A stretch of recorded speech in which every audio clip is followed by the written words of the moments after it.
Hi everyone, Michelle from Energy and Balance. Thank you very much for joining me. Today I am going to be looking at hagstones. Now, hagstone is a specific formation of stone, and what happens is water erosion, wind erosion, heat and pressure can all form a naturally forming hole through the stone. So what you're looking at is the key to a hagstone is it must not be man altered. It must be out there over time or pressure, this happening. So here's an example of a hagstone in coral. Now if you can see that, I'll put it against, if you can see that, there's a hole through it, a hole directly through the stone. And this hole has been formed in the coral over time, erosion, water, anything else. Here's another one in normal stone. Now you can see the hole right the way through that. So again, water erosion has made this one occur. These are two stones that have had that natural process happen over time. Another one that it can occur in is heat, and it can happen in your meteorites, like your Darwin glass, moldavite. I've seen it in agni-manatite, different ones like that that are formed through heat. So what happens is, if you can see that hole through there, what happens is the heat, and as it's melding and melting, when it's forming, it leaves a hole through it. So that is the key. The key to a hagstone is natural formation and not altered in any way by man. You can go out and find these all the time. You just need to have a sharp eye. Go around somewhere out in nature where there's a lot of water, and that will usually make it occur. I'm lucky enough to live by the ocean, and so on a regular basis I'll go down and take a walk along the beach, and that is where most of my stone and coral hagstones come from. So I have a reasonably regular supply at the moment, just because it's gorgeous out there.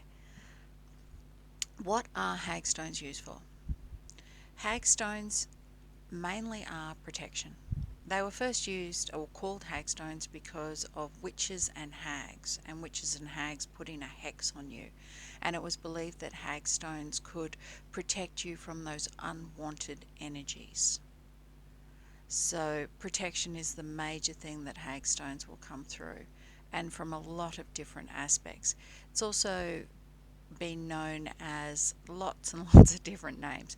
Adder stones, snake eyes, and it was actually believed that they could, through medieval times, would protect you from snake bite, or if you're bitten by a snake, then it would equalize the venom. Now, I don't suggest you use it for this, however, that was some of the belief through time.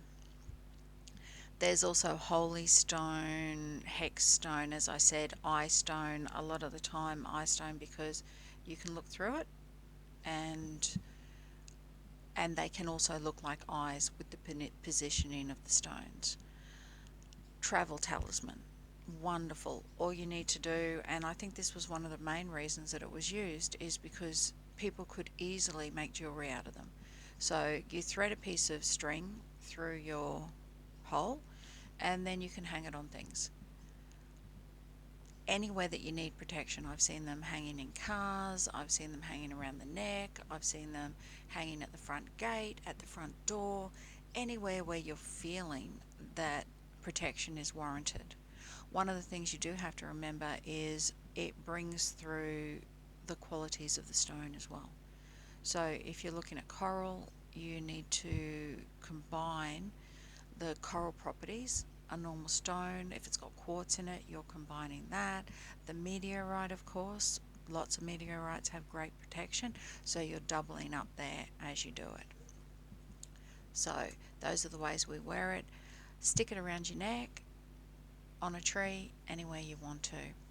They're fantastic for travel talismans. So, as I said, off the rear vision mirror in a car and anywhere where it's used for that.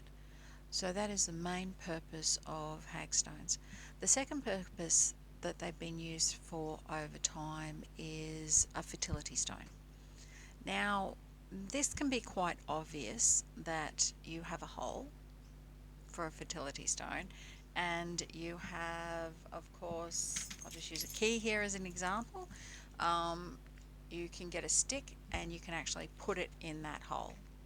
So that's one of the ways that people use it as a fertility stone, is they'll find a stick that fits perfectly into the hole, and then they will give it back to nature and throw it in the ocean, throw it back on a nature walk or whatever else, but having the two combined. Another way as a fertility stone is to hang it over your bedpost and leave it there as long as you need it. And the other one is that the couple can carry it around with them. They can have matching ones or both find one and carry it around with them for as long as needed. There have actually been recorded hagstones that are big enough that couples over the centuries have walked through in order to become more fertile. So, hagstones are not the most common thing around. However, if you're in the right area and you go out and connect to nature, that's another thing that it does. It really allows you to connect to nature and get back.